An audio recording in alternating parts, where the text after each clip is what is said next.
Guys नमस्कार आणि आपण आलेलो आहोत एका नवीन शहरात ज्याचं नाव आहे प्राग आणि आपण आता चेक रिपब्लिक या देशात आहोत। जर्मनीचा बाजूचा देश आहे आणि हा एक ट्रॅव्हल ब्लॉग असणार आहे।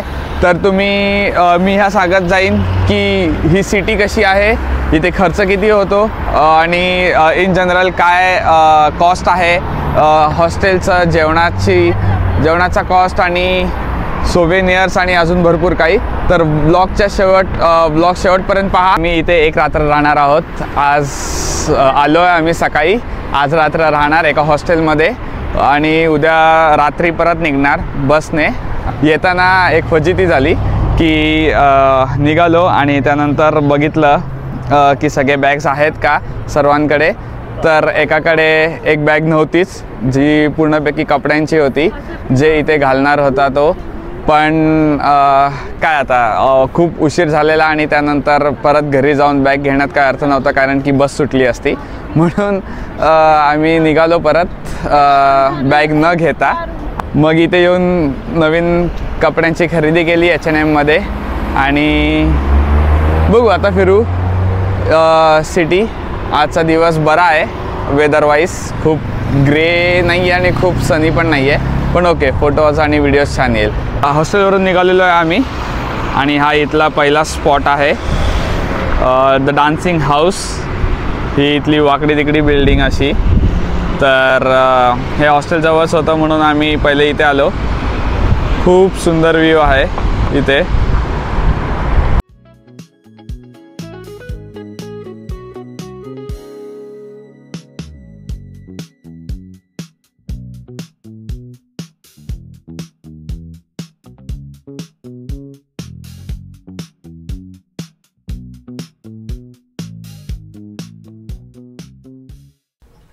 पहिल्या स्पॉटवरून निघाल्यानंतर आम्ही ठरवलं की सिटी सेंटरला जायचं, फ्रान्स काफ्का हेडला। आणि वाटेत जाता जाता ही जुनी ट्रॅम दिसली, म्हणलं तुम्हाला दाखवू, खूप एकदम विंटेज दिसते। या फ्रान्स काफ्का हेड ह्या लोकेशनचं नाव आहे आणि ही लोकेशन एकदम सिटी सेंटरमध्ये आहे। तुम्ही बघू शकता इथे एक शॉपिंग मॉल आहे क्वाड्रिओ नावाचा। तर तुम्ही गुगल मॅप्सवर जेव्हा टाकाल की फ्रान्स काफ्का हेड किंवा क्वाड्रिओ मॉल तर तुम्हाला ही लोकेशन लगेच दिसेल। आणि फुकट आहे असं काही नाही आहे, काहीतरी वेगळंच आर्किटेक्चर आहे, काहीतरी भन्नाट युनिक, जगात आगळा वेगळा जे काय आहे ते छान आहे। मध्ये मध्ये नीट दिसत नाही आहे पण ठीक आहे।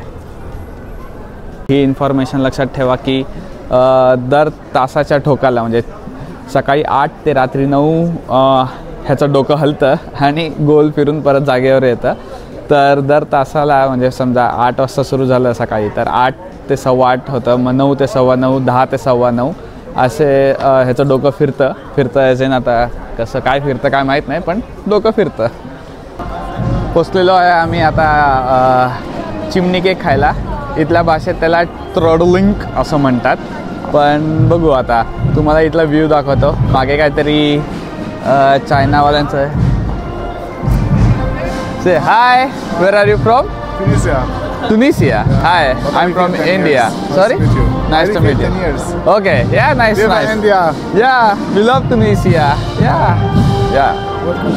Yeah, thank you. What is this festival? It's a big Chinese festival here. This is a Chinese festival.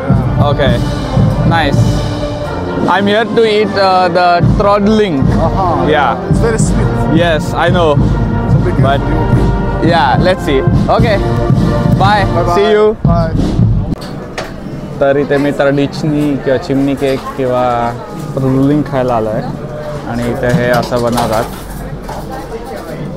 इथली प्रोसेस हे ॲक्च्युली हंगरीचं आहे, आता नक्की काय माहीत नाही कोणत्या देशाचं आहे, पण चेक रिपब्लिक प्रागमध्ये खूप फेमस आहे।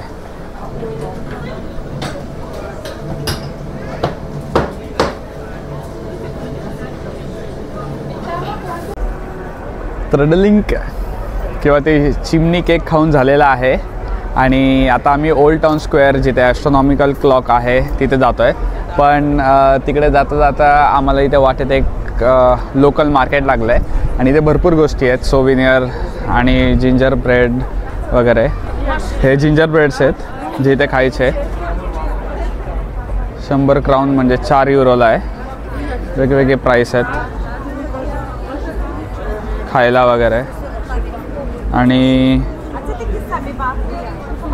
ते सोवेनियर्स आहेत वेगवेगळे. चॉकलेट आहेत हे प्रागचे.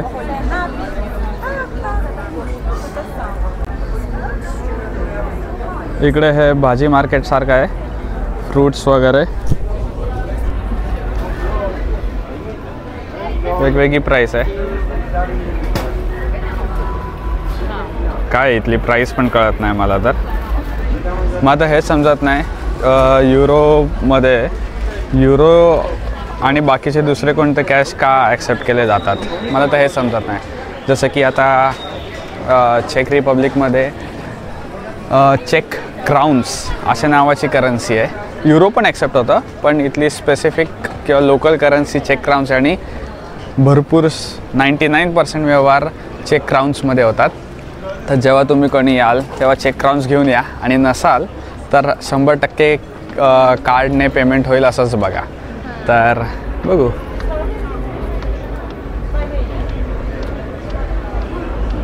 मार्केट शॉपमध्ये इथे जवळ एक सोविनियर शॉप पण आहे. Specific souvenir shops.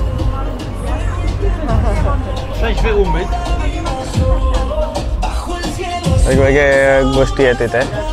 जसं की हे स्कार्फ किंवा हे सॉक्स.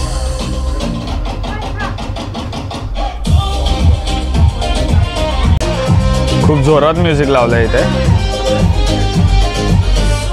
आणि इथे हे सोविनियर्स आहेत. यांची प्राईस काय आहे माहीत नाही. यांचे 240 क्राउन्स आहे म्हणजे 8-10 युरोच्या आसपास आहे.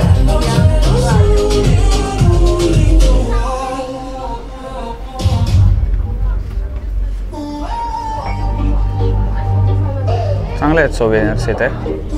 एकदम वेगवेगळे आहेत. हे 450 क्राऊनला आहे म्हणजे जवळजवळ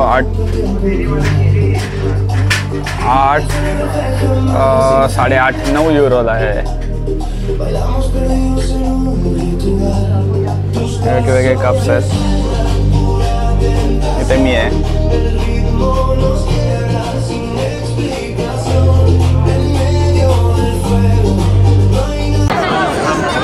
मी आता ओल्टन स्क्वेअरला आलेलो आहे आणि इकडे हा जो क्लॉक ॲस्ट्रॉनॉमिकल क्लॉक टॉवर आहे तिथून आता लोक बाहेर येतील. पुतळे म्हणजे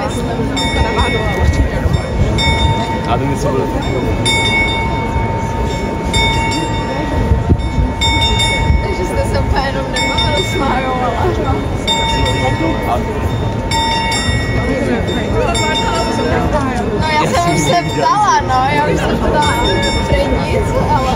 Jaký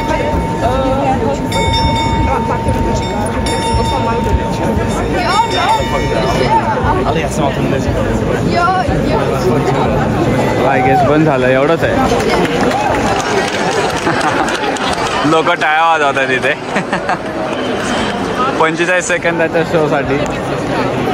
हा शो सकाळी 8 वाजल्यापासून रात्री 9 वाजल्यापर्यंत दर तासाच्या ठोकाला 45 सेकंदासाठी होतो. जसं की आता आम्ही संध्याकाळच्या 6 वाजताचा शो बघितला ॲज इन आम्ही इथे होतो आणि बरोबर त्याच वेळेस आम्हाला कळलं की इथे ते पुतळे दिसणार आहेत. त्यामुळे बरं झालं.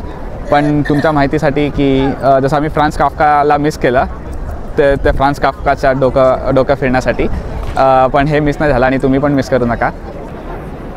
आम्ही आता इथून निघून ओल्ड टाउन स्क्वेअरमधून निघून आम्ही सर्वात पहिले हे ठरवणार आहोत की कोणता क्विझिन खायचा आणि मग त्या हिशोबाने रेस्टॉरंट ठरवू. आणि आता इथे तुम्ही बघताय मी जसं दाखवलं की इथे खूप जास्त गर्दी आहे. तर गर्दी असल्यामुळे आम्ही ठरवलं की उद्या सकाळच्या सनलाईटमध्ये इथे यायचं आणि तेव्हा फोटो काढायचे जेणेकरून की फोटो खूप चांगले येतील. आणि बघू उद्याचा व्लॉग वेगळा असेल पण आजचा डे 1 व्लॉग आहे आणि आजचे सगळी किती खर्च झाला कुठे फिरलो हे सगळं तुम्हाला दाखवलंच आहे. खर्च पण व्लॉगच्या शेवटी सांगेन मी तुम्हाला. एका लिस्टमध्ये आणि डिस्क्रिप्शनमध्ये पण त्याचे लिंक्स असतील, गुगल लिंक्स, कुठे काय खाल्लं आणि कितीला काय होतं ते. बाय.